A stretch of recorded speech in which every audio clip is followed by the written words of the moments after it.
Continue reading. On Monday, last class, we talked about Prabhupada because we're celebrating his arrival. His arrival in America has changed all our lives, even if we don't live in America. So it's a very special day on that. Our destinies were changed on that day. Prabhupada got on that boat, for sure.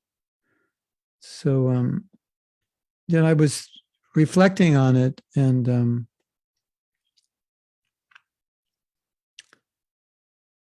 sometimes Maya wants us, but if we reflect on the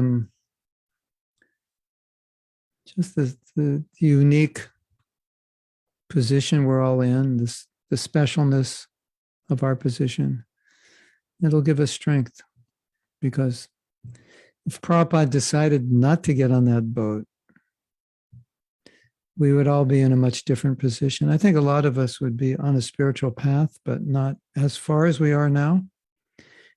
Probably way more confused and somewhat maybe diverted from pure bhakti.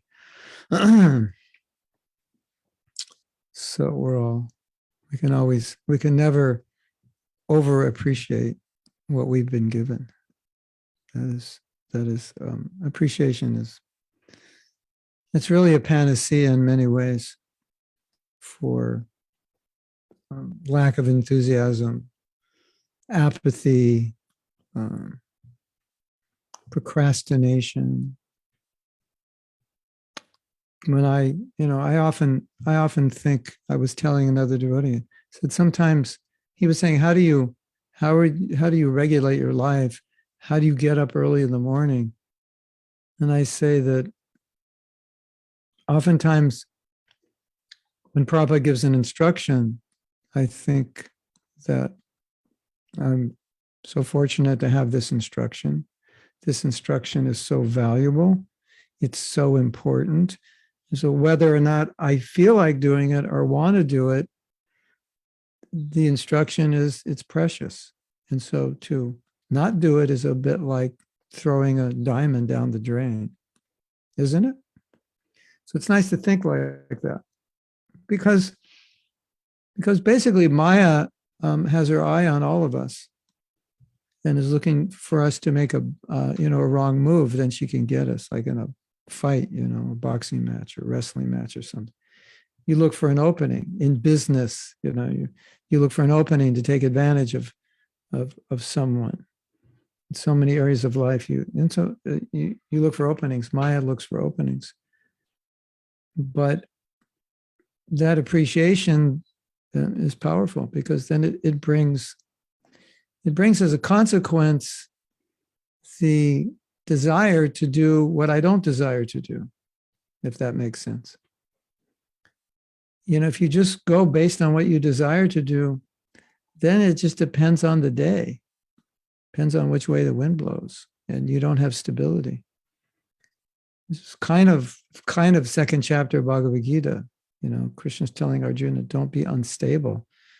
Don't be flipping up and down based on how you feel in the moment. And that's kind of how life is for most people. Then you have this instruction.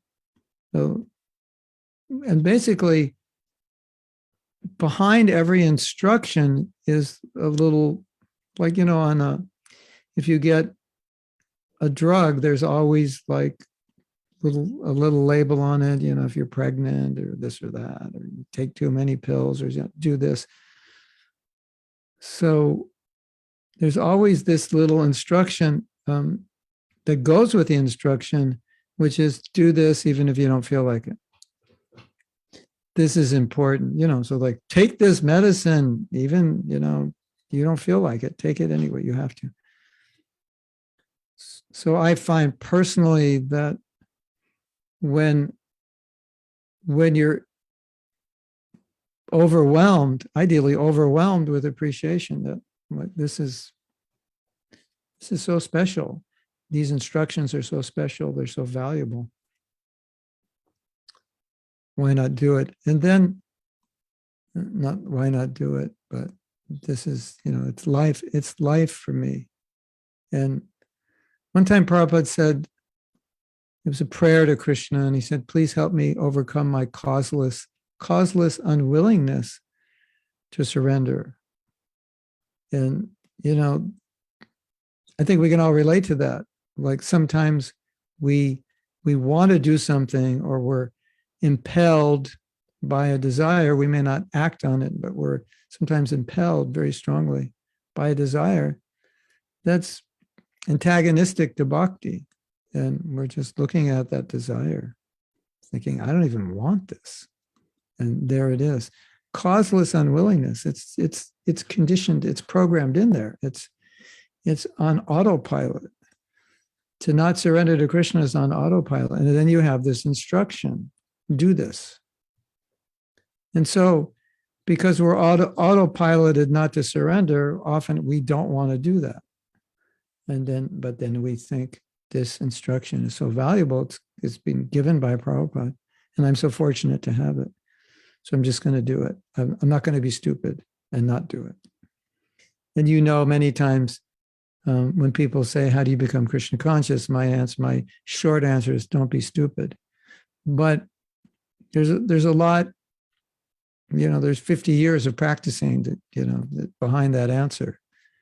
And so I also, a lot of times when there's, when Maya's, doing her job well, the mantra to myself is, don't be stupid.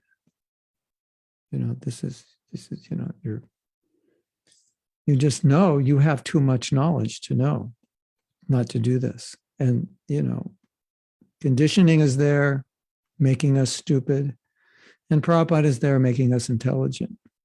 And so the more we appreciate what he's given and the rareness of the reality that we have it, it's not only rare that he's given it, it's rare that we have it. Put that together, do the math. It's extreme, makes it extremely rare. How many of your friends are devotees? Any? How many people in your neighborhood are devotees? How many people in your town are devotees? How many? Usually the answer is none. Okay, that makes it pretty rare. I mean, all my friends live within a mile or less than the temple in LA, because that's where we grew up. How many are devotees? One is a devotee, but he wasn't my friend. Friend of friends. That's the closest I got. And all my friends, they all went to India. None of them they went to India when they were like 18. None of them became devotees.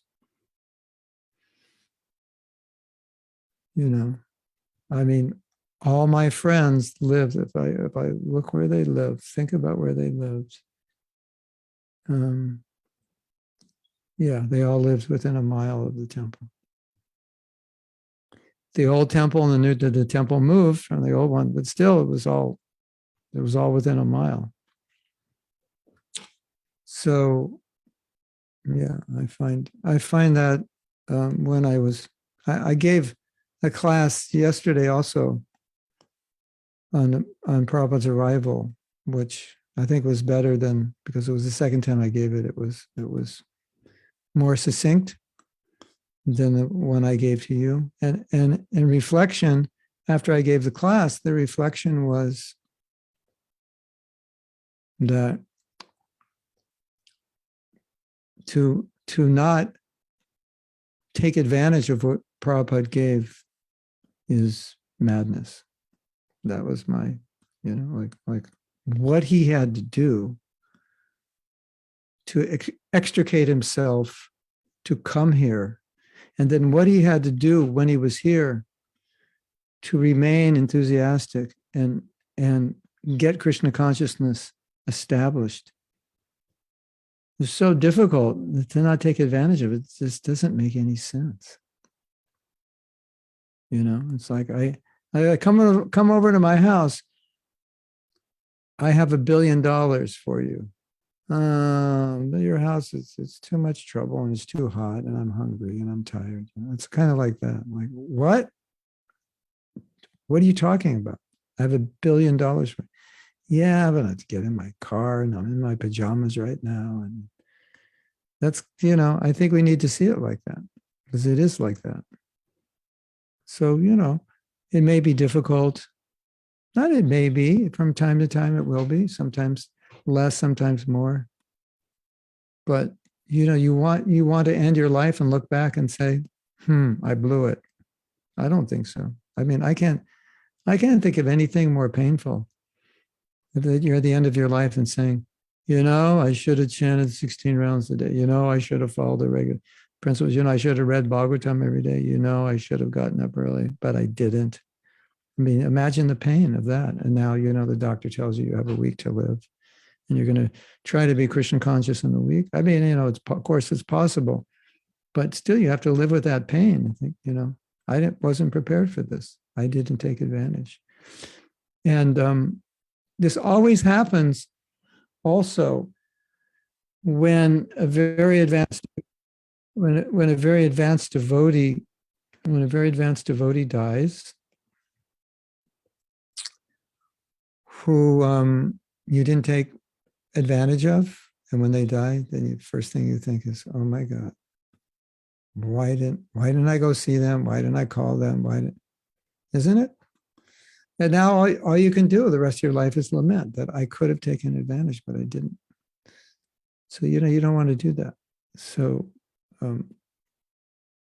you will notice that appreciation can help you overcome a lot of the resistance, a lot of the, that apathy that comes when you just don't feel like doing something. It's just too difficult. It's out of your comfort zone for whatever reason. You tend to be a procrastinator by nature. It doesn't make sense when we're talking about Krishna consciousness. It makes sense. Okay, I'm conditioned. I'm a procrastinator. Right. I'm supposed to play soccer today. I didn't. All right, big deal. It's not the end of the world. But if I procrastinate on my Krishna consciousness, yeah, that's a big thing. That's a big problem. So, we always need reasons to do things. And the more reasons you have to do austerity, the austerity of following Krishna consciousness, the more reasons you have, the better. Because those reasons will be what keeps you going day in, day out, no matter what happens. And it's not just internal problems. There's problems within, obviously, the world, but there's problems within ISKCON that sometimes are discouraging. Somebody does something. Oh, he was such a advanced devotee. I can't believe he said that or did this. That can be like a puncture in a tire for you, and your air starts to leak. Your air of faith. How could they do that? If he can't do it, how can I? Or how can I be part of an organization where leaders are doing this? There'll be challenges on every level. And then we go back to, but this is too great to give up. It's too great to turn my back on. Let's make ISKCON better. Let's make my life better. What Prabhupada, that's how I always think. What Prabhupada gave is too great to give up, isn't it? Sometimes there's an idea for a project or something. And it's difficult to do, but it's so valuable. You can't not do it. This has to be done. We can't not do it. So that's one of the takeaways that I personally got after giving 2 classes on Prabhupada's arrival. And, it's like after all that, it's kind of like a movie, where the man and woman fall in love, but, she's just not sure she should marry him because her parents don't like him. And then there's some dangerous situation and she falls off the boat and there's sharks and he dives in the water and he has to fight off a shark to get her, and, it's storming and raining and, he slightly gets bit and he's bloody and blah, et cetera, et cetera. And they finally get on the boat and, he gives her resuscitation and saves her and, dries her off. And So now will you marry me? I'm not sure if I want to. It's like that. It's like, what are you talking about? So after everything Prabhupada did, well, I don't know, it was kind of mental, and maybe there's you know, other ways, to do this, and other groups, and it's like, what? So that's my takeaway. Hare Krishna. So we're going to read some more about Prabhupada today. From where I left off, I have to go page by page, be a sage page by page. I have to go page by page to find out where is the next place that I marked it, because as I mentioned to you on Monday, I should have read some pages and I didn't. And guess what? I still haven't read them. And the reason I haven't read them is because for my Brahma Samhita CD, we're having to rewrite the English so it's more clear to a modern audience. And I should have been reading this, and I started working on that. It was such a meditation to like get more clarity on the verses. I have to really understand them. So I was a bad boy. I played hooky for my duties, but let's read something here. I do have a curled page here, a few. I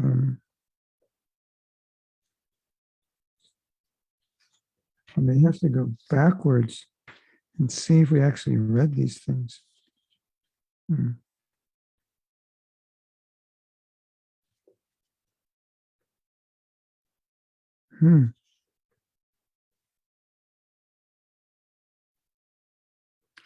me just read this, because this is from Borijan Prabhu. He's such a good author, and I don't know why I saved it, so I'm just going to read some of it. A shopping visit to a local mall and a few minutes of a forced viewing of a video while waiting in a doctor's office both reminded me of your striking answer to a probing question. I had heard that when asked at an airport about your vision, what you actually saw when you viewed the world and its people, you had answered, so many flapping bodies. Like, I don't think the reporter was ready for that answer. What do you see, Swamiji, when you see the world? I see so many flapping bodies. Sounds like a title for a song or something. Any musicians out there want to write a song? So many flapping bodies. Maybe. An eloquent yet sadly accurate description of a dark tragedy. People awake yet dreaming. Actors mouthing hollow lines, disbelieving their own words. Blank faces masking internal emptiness and pain. The lives of youths charting, quote, new paths, lockstepping the false footsteps of their parents. I saw the empty and meaningless blindly stepping from the cliff of life towards the abyss. But Prabhupada, far greater than your stark warnings, was your guiding souls to Braja, that jeweled land of play, joy, dance, and sweetness. You presented the ticket, the Hare Krishna Maha Mantra, and bade us to board by always chanting. You offered us live books that reciprocate with those who read them. Live books. Wow, you like that? These books are alive. They'll shake you up.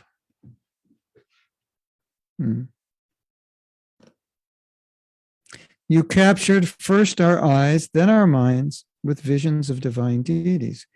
You led us to mysterious holy mountains and rivers.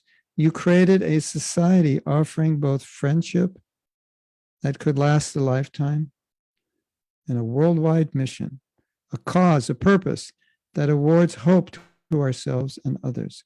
You placed in our hungry mouths truly nourishing food. Indeed, your lords and masters were hidden in these items that you planted within our empty hearts. And in your heart was that golden land with your presence, beckoning us to join you. Srila Prabhupada, bless me and your followers with pure-hearted desires to please you, as well as the taste, wisdom, and strength to not rejoin you alone and empty-handed. Your gifts spring from the only true wellspring of life. May we value and distribute them to others. There's one thing that stood out for me initially in this. You created a society offering both friendship that could last a lifetime and a worldwide mission, a cause, a purpose that awards hope to ourselves and others. So by Prabhupada coming, in a sense, you could say he gave us a reason to live. It's like, so you may be a writer, an artist, a psychologist, a musician, an actor, an accountant, a lawyer. Not you may be, we have a lawyer here. You may be so many things. So a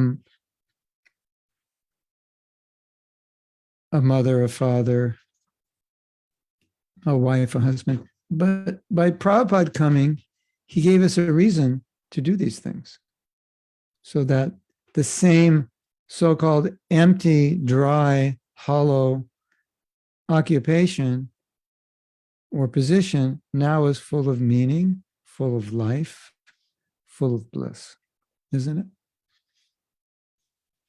So what a gift that is. What's the meaning of life? Well, it's quite simple. We're looking for enlightenment and meaning.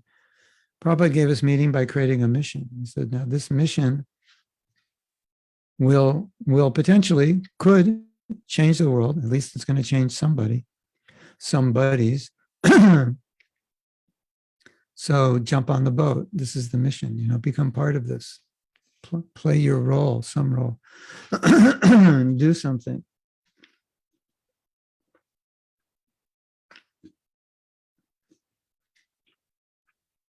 Hare Krishna.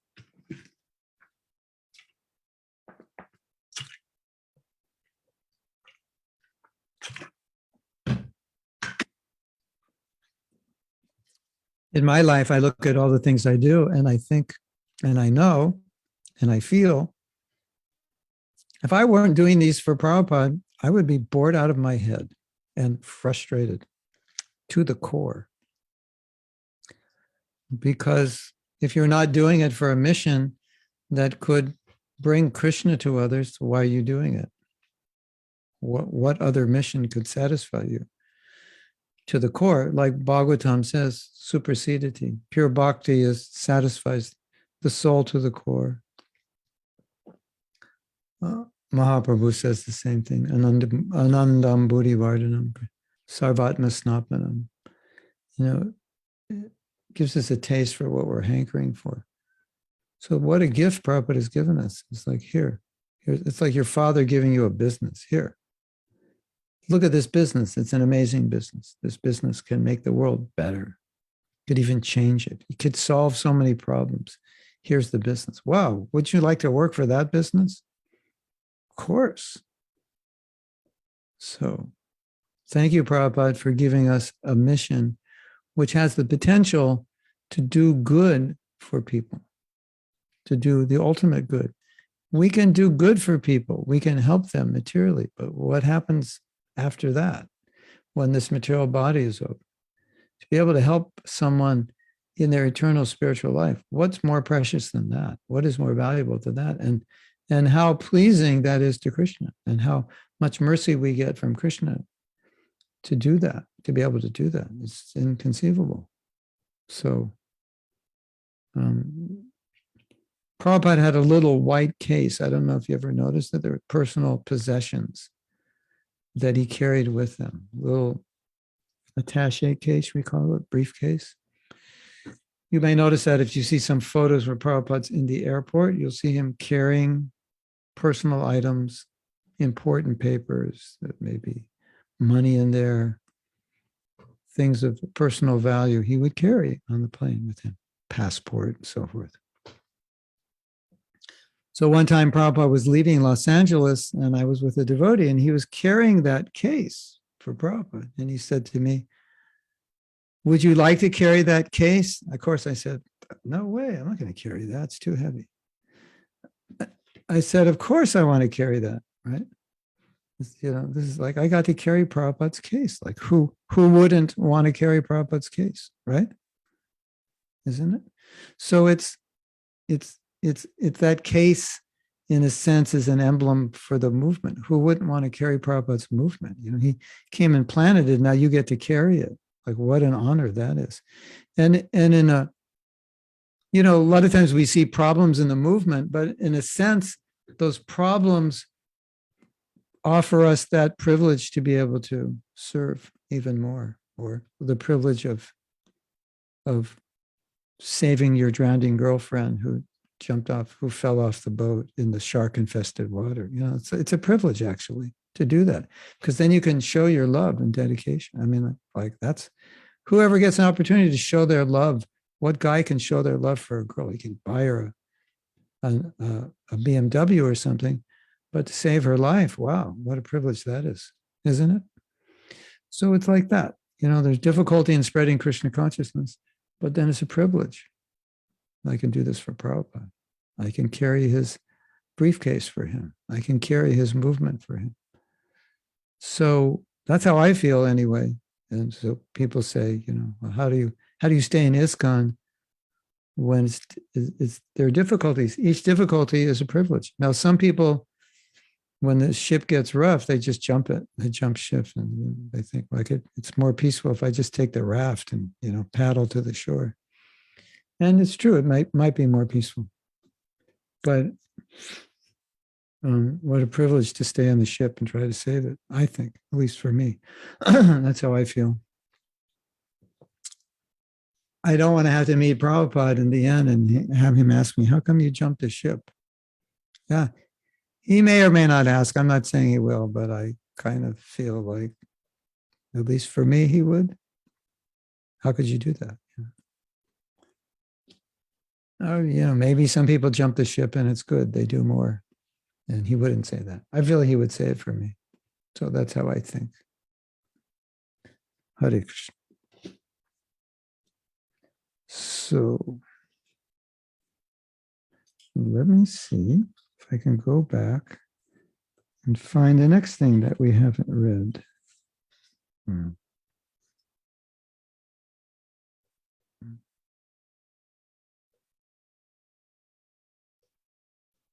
Yes, I think we did read the last one.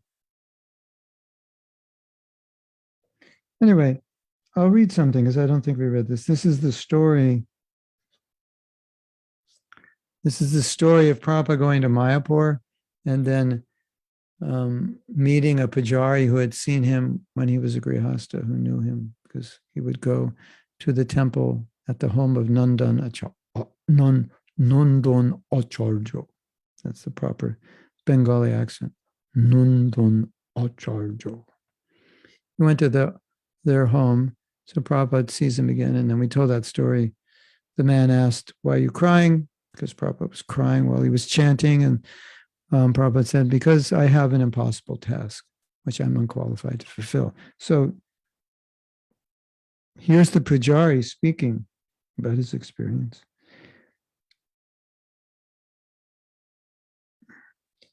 It was a few years later. So this is before Prabhupada went to America. Now he's saying, it was a few years later, I began noticing for the first time, so this is like early 70s, white Vaishnavas coming to a Dvaita Bhavan.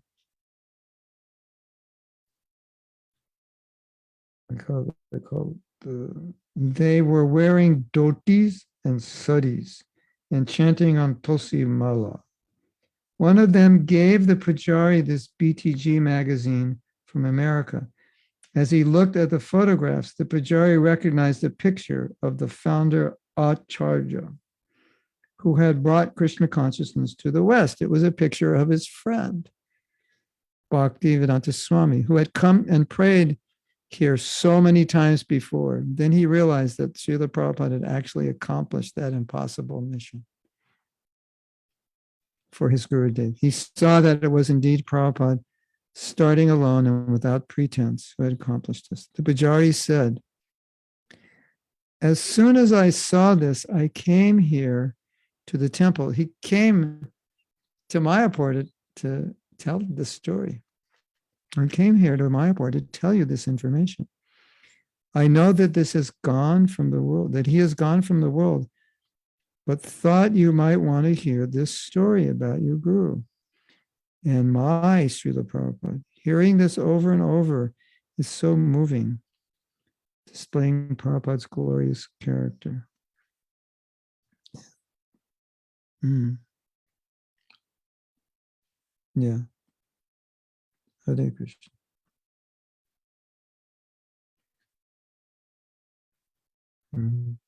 Here's another story. I don't know if I read this. A devotee described how she was not extroverted and never a book distributor. But as she sat with Srila Prabhupada and the devotees at the airport, Srila Prabhupada said that the cruelest thing is to keep people in ignorance, pushing devotees to distribute his books. She questioned why she couldn't distribute some books for Srila Prabhupada, as she has given her life to Srila Prabhupada. She immediately picked up a Nectar of Devotion. This is Prabhupada's at the airport. And she's like, why don't I do books? What's wrong with me? Prabhupada's stressing it so much. So she picked up a book. Like extremely introverted person. You know what happens to introverted persons the first time they go on Sankirtan and the first person they meet? You know what happens? Usually they meet like lions and tigers in human forms. It's always like, it's like all their fears, they like manifest with that first person. I knew this would happen. Ah. She picked up the Nectar Devotion and stopped a young businessman. He stopped, but she didn't know what to say. Her eyes flooded with tears. You can imagine what he's thinking. And he left.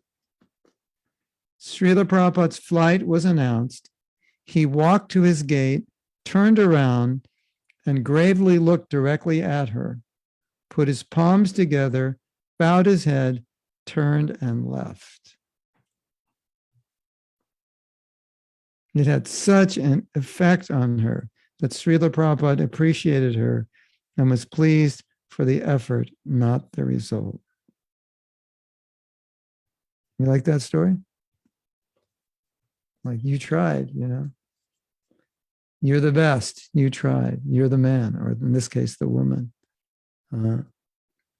And I find that one of the things that is enabled me to help devotees go on book distribution who either have lost their taste or attraction or just afraid or feel uncomfortable is the idea in this very story. Well, just do it. It doesn't matter. Just relish, the fact that you're stopping people, giving them an opportunity to look at a book or take a book or buy a book, whether or not they do it or not. It's just that you become attached to the action. And all the devotees that I instructed that way, they all said that really helped me. Go out and have a good time. Not because you distribute a lot of books, but because you're showing people, you're making an effort. And what always happens in situations like that? You do it, it gets easier as you do it, and then eventually you meet somebody who's like, oh my God, I'm looking for this book for the last 4 yugas. Thank you so much. You meet that person and then you realize, oh yeah, it was worth it. You know, to meet that person was worth all the people screaming and yelling at me saying, no, no. And you meet that one person. It's like, okay, I guess I have some value. I guess I don't have to commit suicide, you know. Next time they ask me to go on book distribution. So, you know, the point is that if we're willing to make the effort, Krishna can, you know, do what he does. You know, he can bring people to you, right? Strange noises here. Oh, maybe that's coming from you guys. Yeah. No, Sureshwar, you're the culprit. There was a snake in my room. I'm like, oh, I have to move class. There's a snake here. But it's a snake in Sureshwar's house, not mine. So I'm safe. I don't know about Sureshwar. We have to pray for him. It's either a snake or he was eating prasadam, one or the other. I'm not sure. As long as he wasn't eating snakes for prasadam, then I think we're okay. Okay, so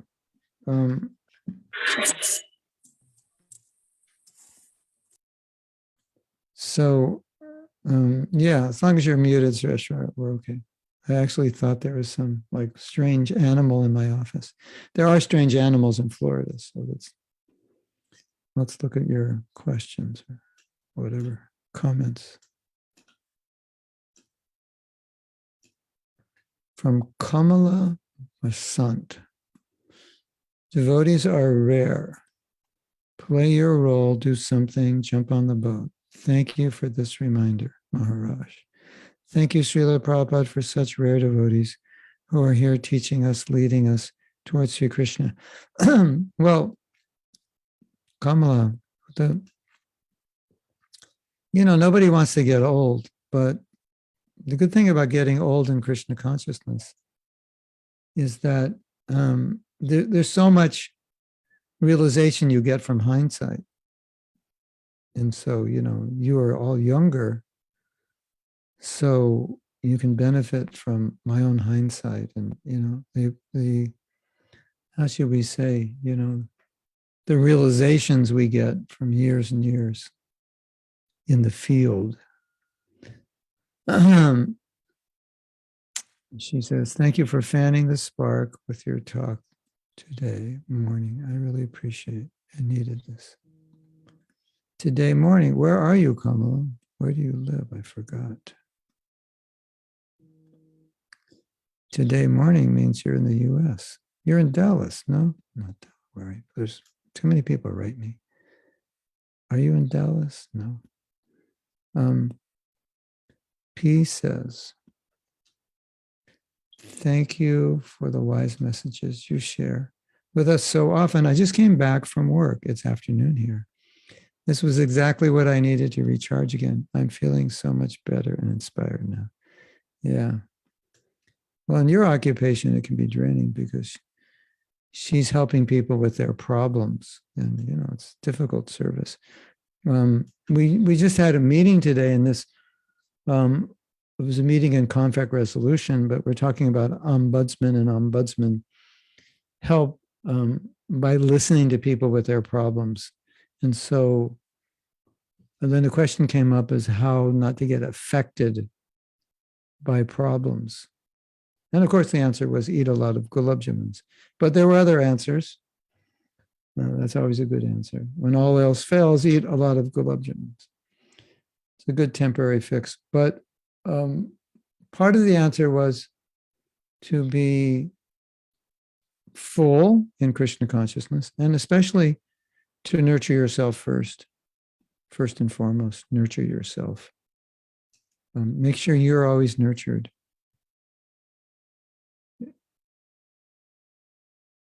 And when you are nurtured, you will be always full of enthusiasm, and other people's problems will not wear you down.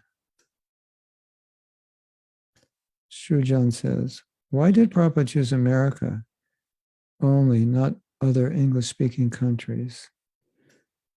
Because Prabhupada felt that America had the biggest influence on the rest of the world.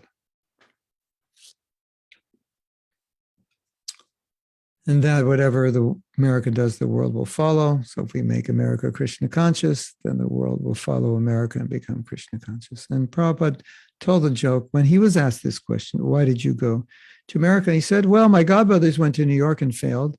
My godbrothers went to London and failed. So I'll go to New York and fail there. Why fail twice in London? Why not once in London and once in New York? So that was Prabhupada's joke. But as far as we can tell, his real reason was because America is the country that is influencing the world. No, you might say Italy influences the world with fashion, rock and roll influenced by British rock. But when push comes to shove, the greatest influence, as the Islamic people say, America has its sewer water going all over the world, contaminating pure cultures with its sewer water. And it's true, it is. I mean, look what has happened to India. It's a different country. The sewage of the US has been exported. I mean, that's, internet did it quite easily. Okay, I know this says, one thing you said time ago in a class is still inspiring me to preach. You said that outside are devotees waiting for you to let them know they're actually devotees. Yeah, that's nice. That was based on a realization that I found was one of perhaps the most inspiring ways for me, and that, as someone who's trying to help people become Krishna conscious, but also the most effective, I think, and that was to see people as devotees. They just didn't know it, but I would actually deal with them like they're devotees. I mean, not like, well, Prabhu, you want Bakoras? Not like that, but you're actually a devotee, and so I'm going to relate to you as a devotee who has forgotten they're a devotee. And sometimes you ever meet somebody and you have a conversation and they ask you questions, and you're thinking, this person is a devotee. They just don't know it. If they get association, they'll be a devotee in a few weeks. But I try to deal with everybody that way. And there's a saying, it's a very valuable saying, treat people and deal with people as they can be, not as they are, or as you would like them to be, like to see them. I think Prabhupada really dealt with us that way. He like we disparage ourselves, we put ourselves down. We're always saying, we're so bad, we're so contaminated, we're so fallen, we're so far from Krishna. But if you listen to Prabhupada's preaching, that was generally not the tenor of his preaching. It was, you can all be Krishna conscious in this lifetime and just be sincere, and Krishna accepts it. And then you're all pure devotees if you're sincerely serving and following me. So that's how he saw us as pure devotees. Okay, that's a lot better. What if Prabhupada told us, you're all useless and probably most of you won't go back to Godhead. And, if I were you, I would just give up, because why waste time? At least enjoy materially, because you're not going to enjoy spiritually because you're too fallen. So, can you imagine he'd said that? What kind of movement we would have? And everybody would be preaching that, and pretty much the temples would be empty, except for the preacher who was telling everybody to leave. But then he'll go to another class and another preacher will tell him to leave. So then, we'll, mass extinction through philosophy. So it actually will affect people if you treat them like devotees. It will help, it will help you, it will inspire you, and it will help you communicate better with them and connect with them, because it's not me and you anymore, it's us. We're all the same. as spirit souls in human bodies, we're all the same. So I found it was so helpful for me and so helpful for them. And it makes it easier. Oh, let's talk to that. Let's, give that person. I'm going to give him a book. No, he's a devotee. He just doesn't know it. Oh, okay. Let's give him a book. Let's give a book to this devotee who doesn't know he's a devotee. Excuse me, sir. I just want to let you know you're actually a Hare Krishna. You just don't know it. And he runs away. No, but it's something like that. You're actually a devotee. You just don't know it. You may not know it in this life, but I'm giving you a chance. So you can try that when you're dealing with people. See them as devotees. Shujan Bhagadiya, the first, says, you're the first or second? Senior, junior, the first. Shujan Bhagadiya, the first. Maybe there'll be a Shujan Bhagadiya, the second. Who knows? Why most of the ISKCON devotees do not prefer to send their children to Gurukul, being our culture so rich, but I observe that Muslims send their children to where? For studying Madrasa. It's madrasa. Madrasa. Where is that? It's like a Gurukul system only. Oh, Where, yeah. In Muslims, they study over their Quran, Islam. In the beginning, most all the devotees sent their children to Gurukul because that's the system. That's what Prabhupada wanted. But one of the problems they found was that, and this brings up a bigger issue, and it's an interesting topic, that many of those kids were not prepared to be in Gurukul for many reasons. In America America has a culture of boarding schools, but Westerners think that boarding schools are like punishments and the parents are bad. Your parents send you to boarding school. What kind of horrible parents do you have? And that must have been horrible for you. You're a little boy or girl away from your parents. And then some kids will say, no, it was nice. I liked it. Others will say, yeah, it was difficult. So a lot of the kids were not prepared to live away from their parents. And initially they were living in India and their parents were in America. So it's not like they were living in Delhi and their parents came on the weekends. Their parents came maybe once a year, if that much. And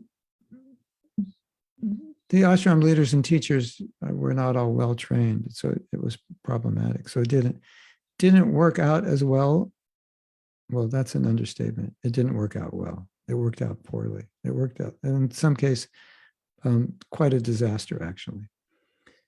So then the devotees started thinking it's better that they live at home. We have our own schools, but the kids live at home, right?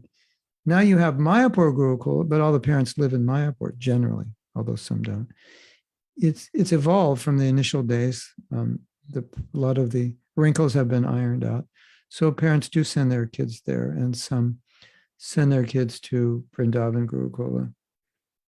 And but the point I want to make is that anything that you try to institute that is not part of the culture in which either the children or parents grew up in is inherently problematic for many of them. Like, let's use an example, not children. Well, let's use an example of children. I spoke to the head of Gurukul in Vrindavan 30 years ago, and he said, a lot of these kids don't want to be here. A lot of these kids are not Brahminical, and it doesn't work. They have to want to be there. They have to be Brahminical.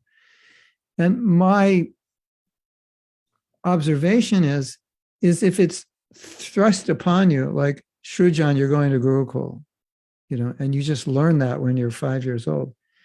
It's different than you learn that when, as soon as you know how to learn, we're preparing you to go to Gurukul. And your brother went to Gurukul, and your uncle went to Gurukul, and all the boys next door. It's like, wow, we're going to Gurukul.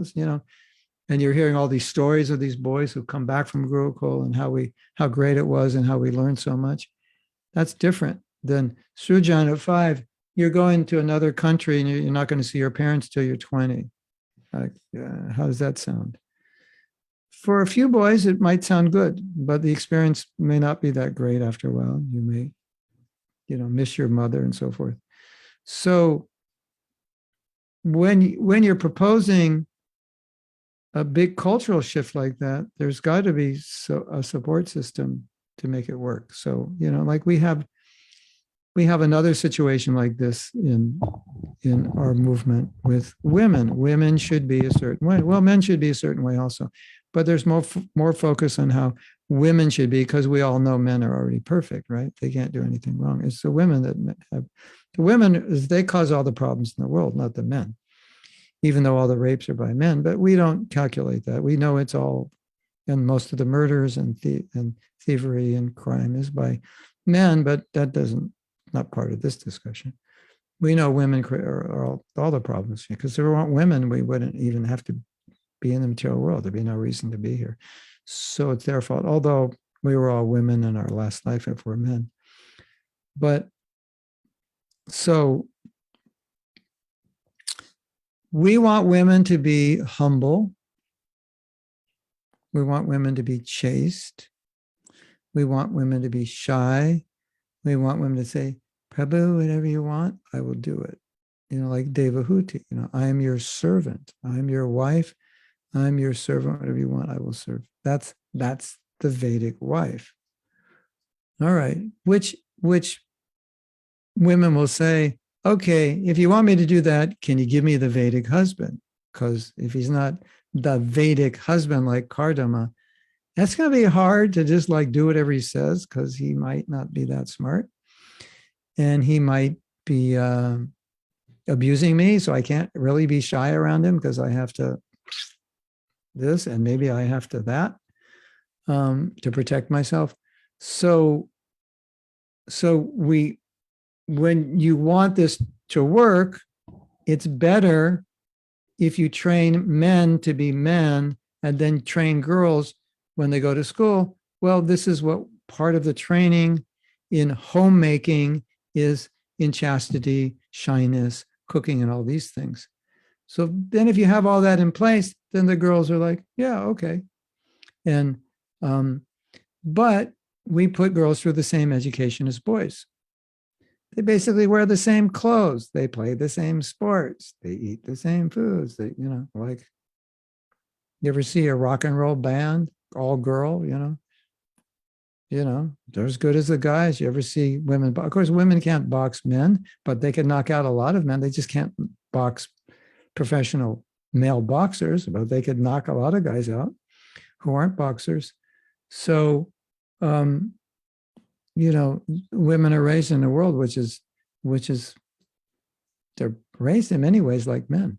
So now you're asking them, okay, just be a woman, just wear pink clothes and lots of makeup, and whatever your husband says, just do it, and don't talk back when he tells you you're an idiot, just be kind of it. All right, some women can do that, and some women like doing that because that's a traditional role, and they know if they do that, their husband will calm down, hopefully.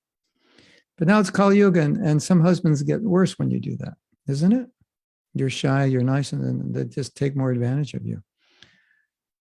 So that kind of explains, it helps you understand the Gurukula problem. You needed a whole context to make it work. Just like you need a context.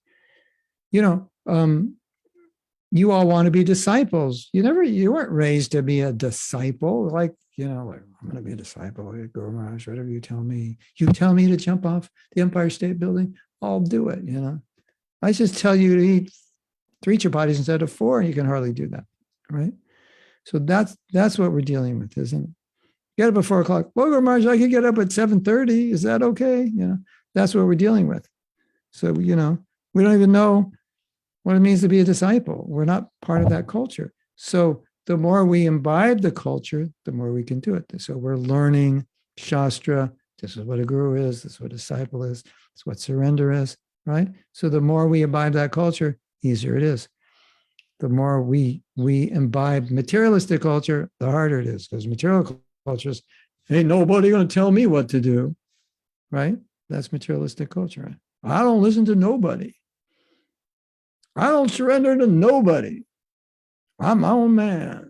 All right, well, and you're going to be a disciple? I don't think so. Well, yeah, you're going to be a disciple of Maya, that's for sure. You already are. You don't have to try. But so you understand that's what we're dealing with, right? So there has to be, so we go to India, we learn the culture. Oh, and sometimes you go to an ashram and you say, oh, this is how the disciple deals with this guru. Oh, okay. Oh, that's what it means. I'm actually supposed to do what he asked me. I didn't know that.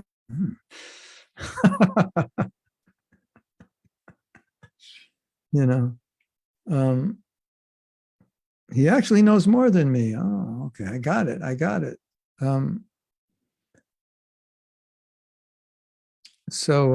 Like someone wrote me, he said, or maybe it was Kamal who wrote me and said,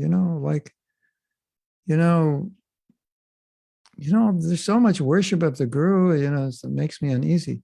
But there's a reason for it. There's a culture behind it, These are representative of God. So when you understand it, it's like, okay, now I understand it. I can do it. But if you don't understand, it's like, I don't want to worship that person. That's not right. That's what they did with Hitler. This is, you give somebody power, they misuse it. No, but it's part of the process of surrender, right? So you understand these things. So I was once talking to a devotee. He lives in India, very learned devotee. He's been in India forever. So obviously he likes India and Indian culture. And we had a book on changing the culture in ISKCON, something like that, the traditional culture. So I'm reading the book, and so it talks about many traditional cultural paradigms. And I said, what percentage of the ISKCON devotees do you think can actually change their culture? He says, about 0.003 maybe, and he lives in India, and he likes it. And he's part of the 0.003. But at the same time, I have seen devotees who have spent 20 years in India, and they're as American as apple pie. It's just, they're American, even though they live in India. They just, they like India, but they never started wiggling like this, and then some devotees go to India, and after a year, they can't even speak English anymore because they speak English like Indians, are going to see the God. Like, what? You're going to see the God? Like, why are you talking like that? Because they love India, and they adapt the culture so much that everything, you go to their house, they've got a lungi on, this and that. So we're all different. And so some people like adapt, and they like to adapt, and some can't. So that's why, the talk about Varnashram is so interesting, because it's like making to me, when I hear about Varnashram, it seems like there's an assumption that we can all do it. We can all live off the lamb with the cow. And although that is the way it should be done, and we should, but obviously it's not all of us can do it. You mean I have to sell my Porsche and, ride a horse? I'm not ready for that yet. So, and all the women, you mean I have to just serve my husband like a slave? Is that what Varnashram is? Count me out. That bum doesn't deserve that. Are you kidding me? So to take us and try to shift the culture all of a sudden, that's like, doesn't normally happen that way. But if you're raised in the culture, it's much more natural, right? Now the British screwed up India. You try to start a Gurukul in India, and all the parents are like, why would I send my kid to Gurukul? I send him to IIT. He's got to get a degree, an engineering degree, make some money. Why waste time in Gurukul? The culture has changed, right? Isn't it? Shujan, but before he was born, his vocation was already, he was told his vocation when he was in the womb. You're going to be an engineer, sure, John. And that's all there is. There's no discussion. Okay. And if you don't like engineer, then maybe accountant, MBA, but that's it. And if you've really got a brain for chemistry and biology, then we'll consider a doctor. But that's it, you know. So, you know, that's what India's become, like one Varna for everyone. Shudra. You can only, Shujan, you're only allowed to be a Shudra, and we'll give you three choices. You can work for Google, you can work for Microsoft, or you can work for one of the other companies, you know, this Tel or that Airtel. That's all you can do. That's it. And write software for those companies. Shudra only. That's it. But Papa, I'm a Brahmin. I want to study Shastra. I won't make you any money. Drop it. Forget it. I want to go to Gurukul. What a waste. Why do you want to go to Gurukul? Isn't it? So we have this huge job of trying to change culture, which is extremely difficult. Right. Which is why it's so much more successful in India, because it's already, culture is there, but it's rapidly eroding. So you can't even get a lot of young boys now to join Gurukula in India. Go to Gurukula Mayapur, mostly foreigners. I think in Vrindavan, there are more Indians there. But one devotee said he's trying to start a Gurukul in South India, and he's got 2 students. That's it. And his whole life is dedicated to Gurukul, and he's got 2 students. Crazy, huh? So that's the answer to your question. Okay. Where are we now? Are we on the class or are we on the japa? We are in the class. Okay, so we're in class now. Okay.